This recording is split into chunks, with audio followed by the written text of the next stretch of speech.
I am back. I'm here to tell you that kindness is everywhere, even if you don't feel like it. Today, I want to share a journal entry that serves as an example of this. I know I'm not the only person that has felt like there's no space for me, I don't belong anywhere, like everywhere you're going, you're having negative social interactions with people, and it feels like you're just not meant to be anywhere. There's no spaces for you. And from my experience, is very lonely, is frustrating, very much confusing, and it's just full of rejection. And I've related to this feeling for at least 2 years. But I am here to tell you that there are definitely spaces for you. And with practice, you can see the kindness that is out there and you can see those spaces that are meant for you. But it does take practice. So let's talk about loneliness and how we can train our brains to see that through this journal entry. My journal re-entry series, this is part 4. um I think my past few episodes have been a little bit grim, a little bit down bad, but it's because I'm going in chronological order in my journal. It started off kind of being like a place for me to vent, and I still vent in there, but it slowly goes from a place of venting to a place of gratitude. And it has to do with training your brain to see the kindness and to see the places that you're meant to be. But first, let me just read you the journal entry. Today's entry comes from April 29th, 2023, and I wrote it in purple pen. You know, I love purple. I love purple. I don't know where that pen at. Damn, where is that pen? Let's focus. Let's focus. Hi. Lately, like the past year or so, I've felt like there's no space for me in this world as a black woman. It's so often I see and hear stories about how my people are thought of and treated on a daily basis all around the world. It's difficult to feel like I'll ever feel loved, safe, and welcome to people that I don't necessarily know. However, I got my IUD inserted yesterday, and I had a half silent interaction with a white woman that made me feel really good. My boyfriend and I were standing in line behind no one, right in front of the front desk. A man comes out of the bathroom to our left. I shuffle back a bit because the room is small, and I assume he's going to go sit next to his pregnant wife. Instead, he stands in front of me in line as if I wasn't patiently standing there prior. I looked to my right, scanning the room, and made eye contact with a woman. Her eyes told me I wasn't tripping. That man was rude as fuck for that. She later gave up her seat to let my boyfriend and I sit together. The other seats were either taken or blocked by others' belongings. That was so sweet of her. I hope I said thank you because I don't remember saying it at this moment. That interaction makes me want to take away that what I feel is valid and it makes sense. Essentially, I feel for a reason and it's not to be doubted. Also, there's kindness out there somewhere in the world. I just might not be in the right place physically or mentally to see it. Good reflection. I love you, Cora. Reflecting back to that time, the mental place that I was at, I very much needed that interaction and basically any interaction that reminds me that kindness is alive and well. We all know that growth is such a process, it's such a journey, and there's ebb and flow. So sometimes I do catch myself in that mental place, but at the time that I wrote that, I was very much stuck in this mental space where I'm just assuming that people don't like me or they're treating me a certain way because I am black, because I've had a lot of microaggressive as interactions with people. And it's to a point where I just assume that whenever somebody is being a little bit messy with me, that it's because I'm black, you know what I'm saying? Like I said in the journal entry, I'm reading all of these things and I'm hearing other people's stories about how they face microaggression, how they face racism in this city, in this country, in this workplace. And I'm like, damn, I'm a black woman. So it's just like, oh, that makes so much sense why people be being weird to me in social interactions, like just walking by on the sidewalk type of thing. And I noticed I started internalizing their racism in a way because I'm not comfortable in my own skin walking out the house without assuming that, somebody is going to treat me a certain way because I'm black. But it's like that person could be having a bad day. Why am I assuming that it's personal type of thing? So that's just kind of like the headspace that I was in around that time. I was trying to break away from that because it's not healthy and it doesn't feel good. I want to believe people are kind, and I want to believe that I receive more kindness than weird ass energy. Around this time, I'm just training my eyes to see that, and very grateful for that interaction because I very much needed it. And it helps a lot when it is a white person that is giving me good vibes and stuff like that, because it combats the specific idea that white people don't like me because I'm black. When it's like, that's not even really the case for real. Yeah, some people are racist. Some people don't like a certain group of people, but that's not everybody.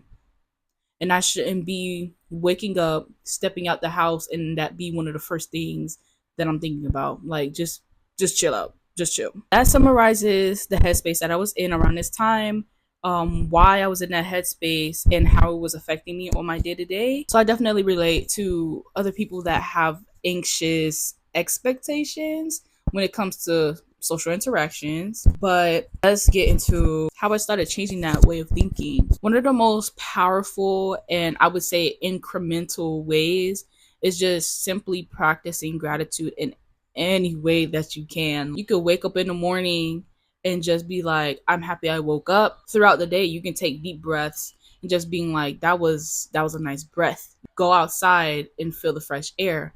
And these are like, I want to say more nitpicking type of things to be grateful for, but that's really if you was having a real bad day and you literally cannot like see it, what good is coming out of this day. You know what I'm saying? Like, you could have fucking, I don't want to say this, I don't wish this on nobody, but like, even on the day that maybe you lost your favorite pin, your dog ran away, your fucking tire blew on your car, even on those days, there's always something to be grateful for. Life is never that simple where something singular can happen in your day and that just ruins the whole fucking day. There is nothing good about that day. There is something good about that day, and it's your job, it's your responsibility to find it for your own good. I promise. You start seeing things like that and you're gonna be all right. The thing with gratitude, the reason why I would describe it as incremental, that's the best word I have for it, is that it very much feels like stacking sheets of paper. One sheet of paper is not much. You get about 50, 100 of them bitches, that's dangerous. Imagine slapping somebody with a stack of 100 sheets of paper. That's a weapon. That shit is dangerous. That is power.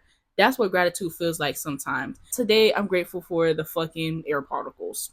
Okay. Tomorrow, I'm going to be grateful that I ate some veggies today. The next day, I'm going to be grateful I finished my homework on time. But you already got 3 freaking slices of paper. That is stapleable. You know what I'm saying? Like, you can staple that shit together and now you got you a little packet. You know? Flaunt that shit. Honestly, I would describe building any skill like that. Along with gratitude, being present goes hand in hand. Sometimes you have to pull yourself together, be present to be grateful or to express gratitude, because when you moving like this and you stuck in the anxious, you're stuck in your anxiety, you're stuck in your nervousness, you're stuck in the frustration, the anger, and you just doing a whole lot of motion.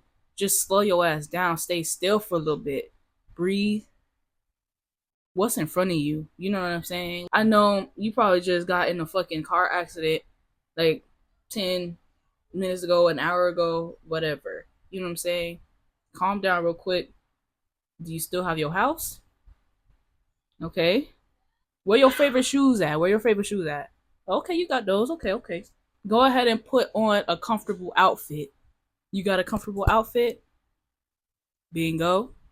All right. Go ahead and drink you some water, or some tea. I like me a little chamomile. Yeah.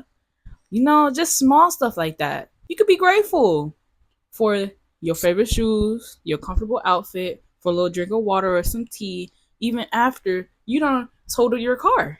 So we have gratitude, being more present, the last one. Dismissing internalized discrimination when it pops up. That was a big one for me. And this is a big one for me just in general with anxious thoughts. This has happened a lot, honestly. But This is an example. I'm walking around my neighborhood. I see one of my neighbors. I looked at them. I wave. Good morning. How are you doing? And the neighbor stares at me and says nothing.